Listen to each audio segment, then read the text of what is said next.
প্রশংসা করুন।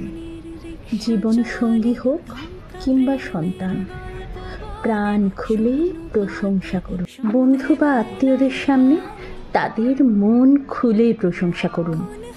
ছেলে অঙ্কে কাঁচা হলেও সে যে ভীষণ ভালো ছবি আঁকে সেটা বলুন সবাইকে গর্ব করে।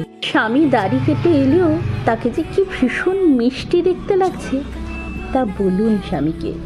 কাছে মানুষকে কাছে পেয়ে আপনি যে কতটা গর্বিত তা জানান দিন।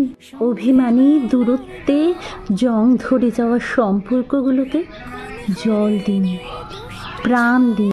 টাকা থাকুক, বিরাট বড় প্রাসাদ থাকুক, কিন্তু ঘরের মানুষগুলোই যদি সমুদ্র সমান দ্বিধা নিয়ে অনেক অনেক দূরে সরে যায়, কি হবে তখন? অভিমানী দূরত্বে জং ধরে যাওয়া সম্পর্কগুলোকে জল দিন, প্রাণ দিন। তাদের ভালোবেসেও সুখ, ভালোবাসা পেয়েও সুখ।